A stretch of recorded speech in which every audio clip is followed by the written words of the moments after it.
ریاست فلوریڈا میں ایک ہائی سکول میں فائرنگ کے واقعے کے بعد ایف بی آئی اور مقامی پولیس اس واقعے کے محرکات کا جائزہ لے رہی ہے، جبکہ امریکہ کی تاریخ میں فائرنگ کا یہ واقعہ جو ہوا ہے اس میں مرنے والے بچے اور بڑے دونوں ہی شامل ہیں، اور حملے کے فوراً بعد گرفتار کر لیا گیا 19 سالہ ملزم نکولس کروز مارجری سٹون مین ڈگلس ہائی سکول کا ہی ایک سابقہ طالب علم تھا، جسے نظم و ضبط کی خلاف ورزی پر سکول سے نکالا گیا تھا۔ پولیس کے مطابق حملہ آور کے سوشل میڈیا اکاؤنٹ سے سامنے آنے والی معلومات انتہائی پریشان کن ہے۔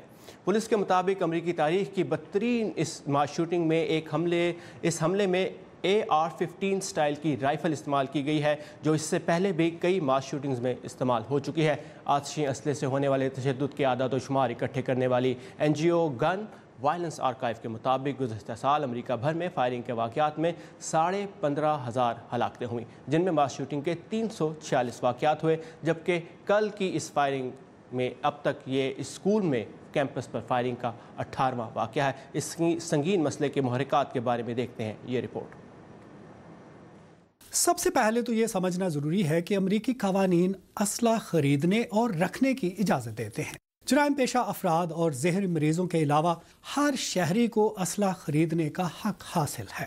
اسلحے پر پابندی کے مخالفین کہتے ہیں کہ امریکی آئین کی دوسری ترمیم انہیں اسلحہ رکھنے کا حق دیتی ہے۔ تازہ اعداد و شمار کے مطابق امریکہ میں 40% افراد کے گھر میں اسلحہ ہے۔ امریکہ کے مقابلے میں کچھ دوسرے ترقی یافتہ ممالک میں فائرنگ سے ہلاکتیں کم ہوتی ہیں۔ اس حوالے سے چین، جاپان، جرمنی، برطانیہ اور کینیڈا کا ریکارڈ امریکہ سے بہت بہتر ہے۔ ایک عرصے تک میس شوٹنگز کسی شخص کی جانب سے فائرنگ سے 4 سے زائد افراد کی ہلاکت کو کہا جاتا تھا۔ خاندانی جھگڑے پر بیوی کا قتل، چوری کی واردات میں قتل، نسلی منافرت میں قتل، دہشت گردی یا قتل عام کے زمرے میں نہیں آتے۔ ہر دفعہ جب ایسا کوئی واقعہ ہوتا ہے تو قوانین کو سخت کرنے کی بات تو ہوتی ہے، اور بیک گراؤنڈ چیکس کو سخت کرنے کی بات بھی ہوتی ہے۔ سوال یہ ہے کہ ہر سال جب امریکہ میں گن کرائمز کی وجہ سے اتنے زیادہ لوگ ہلاک ہوتے ہیں تو پھر قوانین کو سخت کیوں نہیں کیا جاتا؟ اس کے لیے مسئلے کے سیاسی پہلو کو سمجھنا بہت ضروری ہے۔ روایتی طور پر ڈیموکریٹک پارٹی اسلحے کے بارے میں سخت قوانین کی حامی رہی ہے، جبکہ ریپبلکن پارٹی ایسے کسی بھی اقدام کی مخالفت کرتی ہے۔ امریکہ میں اسلحے کی صنعت سے منسلک لابسٹ اور اسلحہ رکھنے کے حق کے لیے کام کرنے والی ملک کی سب سے بڑی تنظیم نیشنل رائفل ایسوسی ایشن بھی ان سیاستدانوں کی حمایت اور اعانت کرتی ہے جو اسلحے کے حق میں ہوتے ہیں۔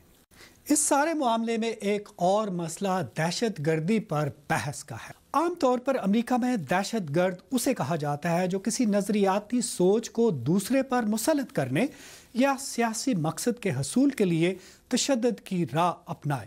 ٹیکساس کے واقعے کے ذمہ دار ڈیون کیلی کو دہشت گرد نہیں کہا جاتا، کیونکہ اس واقعے کی وجہ خاندانی جھگڑا تھا۔ اس نے 26 افراد کو قتل کیا۔ Centre for disease control and prevention کے اعداد و شمار کے مطابق امریکہ میں سالانہ اوسطاً 33,000 افراد گن سے متعلق واقعات میں ہلاک ہوتے ہیں، لیکن میس شوٹنگز کا اثر سیاست اور معاشرے پر زیادہ ہوتا ہے۔